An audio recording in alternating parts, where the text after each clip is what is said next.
আমাদের ওয়ার্ল্ড ব্যাংকের সাথে তো বড় রকমের চুক্তি হয়েই গেছে একটা, আর বাকি যেগুলো আছে সেগুলো ইন প্রসেস। জুন মাসের মধ্যেই তারা বোর্ডে নিয়ে যাবে বলে আশা করে।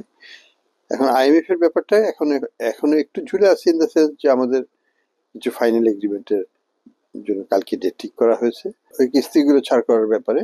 যেসব আমাদের সবই তো প্রায় আমরা ফুলফিল করেছি। ইনফ্যাক্ট আমরা অনেক ক্ষেত্রেই we have exceeded the expectations in terms of overall performance growth সবকিছু মিলিয়ে। তো খুঁটিনাটি কিছু বিষয় আছে, সেগুলো নিয়ে একটু। আর রাজস্ব একটা বড় চ্যালেঞ্জ আছে।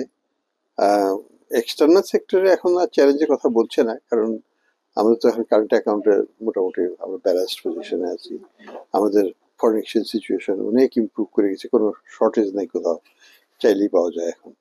আমরা সব এরিয়াসগুলোকে কমিয়ে ফেলছি যেগুলো ছিল বা নাই হয়ে গেছে। তো স্বস্তির অবস্থাটা আমরা ধরে রাখবো অবশ্যই, স্বস্তি শুধু না, একটা কনসলিডেট করে এটাকে আরো শক্তিশালী একটা অবস্থানে আমরা যাবো আগামী হয়তো 6 মাসের মধ্যেই। তো একটা বিষয় সেটা হলো যে ট্যারিফ, এটা হচ্ছে আমি বলবো যেটা তো একটা গ্লোবাল চ্যালেঞ্জ। এটা আমাদের যতখানি ইম্প্যাক্ট করছে সারা বিশ্ব অর্থনীতিকেও একটা ব্যাপক আনসার্টেনিটির মধ্যে ফেলে দিয়েছে। এটা যতখানি না সাবস্টেন্স, তার চেয়ে বেশি হচ্ছে আনসার্টেনিটি।